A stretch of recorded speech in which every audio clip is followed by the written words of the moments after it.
Reinvention of Edison Thomas, Chapter 11, Part 2. Veggies Are Our Friends turned out to be just as lame as Eddie had suspected it would be. People dressed up as vegetables, dancing around and singing about how tasty they were. The assembly was more appropriate for elementary school than middle school. Besides, botanically, tomatoes are fruits, not vegetables, so the whole tomato tornado production number at the end didn't even belong in the program. This inconsistency, however, was not enough to hold Eddie's interest, and Roman candle thoughts took over, except during the verse of Tomato Tornado that referred to ketchup, which also brought back bad memories. After school, Eddie walked out with Justin. At first, he wanted to ask him what he thought of the Roman candle and how it got into Eddie's backpack. But as much as he now respected Justin's opinion in these matters, it would be wiser to talk about a safe subject. Tiffany said that weather was always a safe topic for discussion.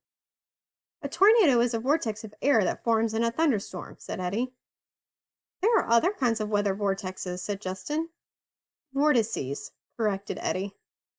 Anyway, there are gustnadoes, and that is not a real word, said Eddie. Yes, it is, said Justin, and you're interrupting me again. Sorry, said Eddie. Now, where was I? Where were you in? Oh, yeah, gustnadoes. There are also cold weather funnels and waterspouts. Waterspouts are weak tornadoes that form over water. And let's not forget about dust devils. Eddie forgot about dust devils. What I do not understand is why a spider would climb up a waterspout, although it might get sucked up in the inflow winds. What do spiders have to do with waterspouts? Asked Justin. You know, said Eddie. He extended the index fingers and thumbs of both hands and sang, "The itsy bitsy spider went up the water spout."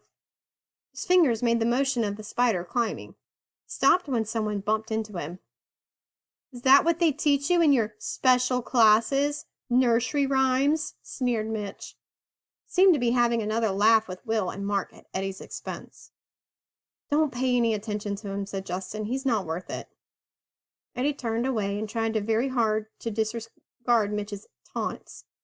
Ever since he realized Mitch was a bully, Mitch seemed to be getting meaner, pushing him harder, getting him into deeper trouble, like filling his locker with condiment packages and planting a Roman candle in his backpack. Why was Mitch picking on Eddie? The pamphlet said that typical targets of bullying have low self-esteem and poor social skills. Poor social skills.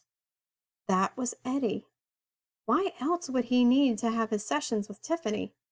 Remedial social skills. Hey, E.T., here's a new one for you, yelled Mitch. He walked away singing loudly. The geeky dorky weirdo went up the water spout. Down came the... What? Droned a synthesized voice from the speaker on the stop sign. Almost simultaneously, a loud squeal made Eddie clap his hands over his ears. He swung around and saw his invention's lights flashing at the spot where the sidewalk meets the street. Mitch stood straight and rigid, but teetering a little, as if he were peering over the edge of a cliff. His toes extended 2 inches into the street from the sidewalk. In the middle of the crosswalk was a Mastodon 340X sport utility vehicle, stopped right where Mitch would have been had he kept walking. Will stood there silently, like a cow, chewing its cud. 7 girls came rushing toward Mitch, jostling Eddie and Justin out of the way. Mark began screaming obscenities and ran after the Mastodon as it drove away. Mitch! Screamed a tall, skinny girl with hair the color of citrine. Mitch, are you all right? What happened? Asked another girl. Eddie flapped his hands ecstatically. It worked! He yelled to Justin. My invention worked! His chest felt as if it were inflating like a balloon, crowding out his lungs so he couldn't breathe. Seems that way, said Justin. Mitch and Mark were still cursing at the Mastodon's driver, even though the car was long gone. A bevy of girls gathered like a multicolored butterflies around Mitch. I'm so glad you're all right. You could have been killed. What was that driver thinking? Eddie and Justin stood in amazement as Mitch walked away with Will and Mark, followed by the fluttering mob. How the snap does that happen? How the snap does he do that? Asked Justin, his mouth gaping open. What? said Eddie. Just look at that. He's a girl magnet. I would not call him a magnet, replied Eddie. The attraction is probably hormonal rather than electromagnetic. Kip ran up to Eddie and Justin.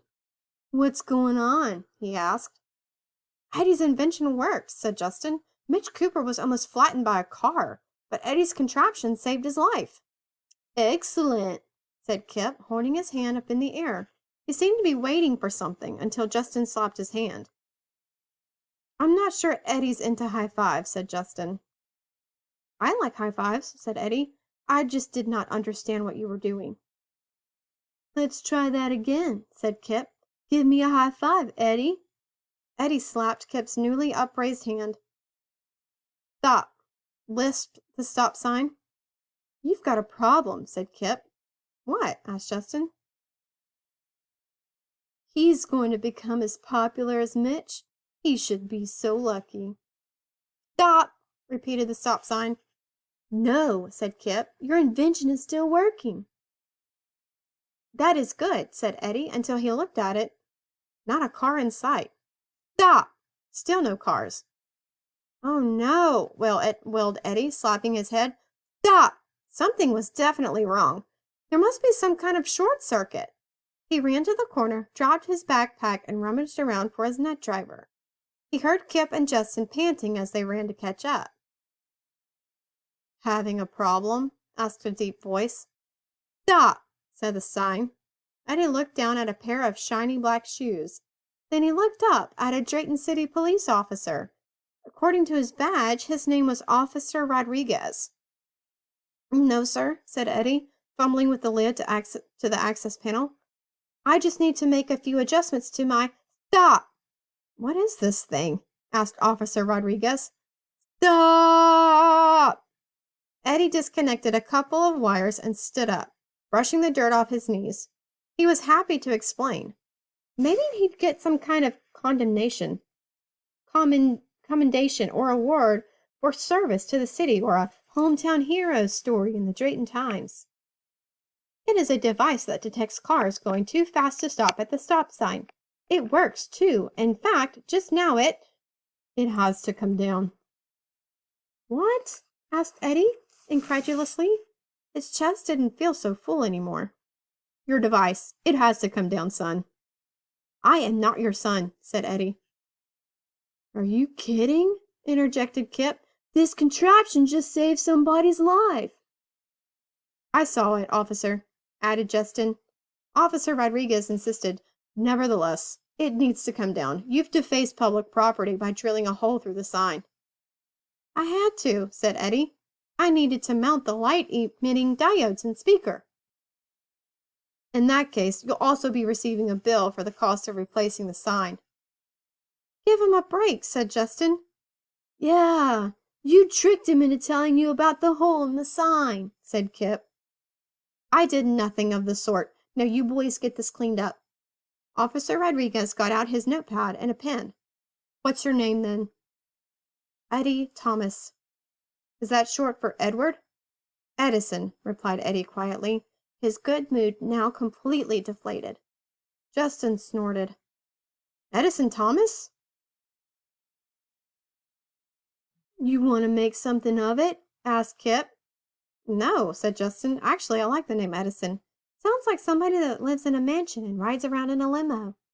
Edison Thomas III, millionaire.